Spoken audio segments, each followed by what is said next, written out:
मौलाना साहब जो YouTube channel ज़रूर subscribe कंदा। औरत पंहिंजे मुड़ुस खे राति जो नाराज़ करे सुम्हे त उन जे मथां सॼी राति फ़रिश्तनि जी लानत हूंदी आहे। साईं बिल्कुलु इहो सही सनद सां हदीस आहे जेकी उम्मत ताईं पहुती आहे। नबी सल्लल्लाहु अलैहि वसल्लम जो फरमान आहे, अगरि का बि औरत आहे राति जो मुड़ुस खे नाराज़ करे सुम्हे थी, ॾिसो मुड़ुस जेको आहे याने पंहिंजे हक़ जी तरफ़ उनखे सॾु करे, मसलन तौरु कुझु अहिड़ा अल्फाज़ आहिनि जेके हया खां ख़िलाफ़ आहिनि पर पेश करणा पवंदा। त मुड़ुस चवे त मुंहिंजो हक़ जेको आहे अचु मां तोसां सोबत करणु चाहियां थो, मां तोसां हमबिस्तरी करणु चाहियां थो, पर औरत जेके नाटक करे त न जेको मां नथी करणु चाहियां हमबिस्तरी, या अहिड़ी तरह मुंहिंजी तबियत ठीकु न आहे, ऐं अहिड़ी तरह केरु जेको सुबुह सां वरी गुसुल करे, त जेकॾहिं औरत अहिड़ियूं ॻाल्हियूं करे थी इन खां मुड़ुसु नाराज़ थी करे अलॻि थी करे सुम्हे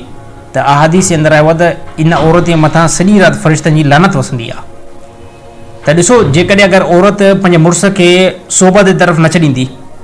ऐं औरत जेकी आहे मुड़ुस खे हक़ अदायगी करणु न छॾींदी त इहो मुड़ुसु छा कंदो त इहो नेठि वञी करे ॿिए हंधि काथे झखणंदो न, त इहो वबाल बि औरत जे मथां किरंदो। त औरतुनि खे अल्लाह जे नबी वरी नसीहत कई, अल्लाह जे नबी फरमाए जेकॾहिं अगरि मुंहिंजी शरीयत में औरतूं जेकॾहिं मुंहिंजी शरीयत में सजदे जो हुकुम हुजे न त तव्हां औरतुनि खे हुकुम कया वञी करे पंहिंजे मुड़ुसनि खे सजदो कयो, पर मुंहिंजी शरीयत में सजदे जो हुकुम न आहे। अगरि हुजे न तव्हां औरतुनि खे चवां वञी करे पंहिंजे मुड़ुसनि खे सजदो कयो।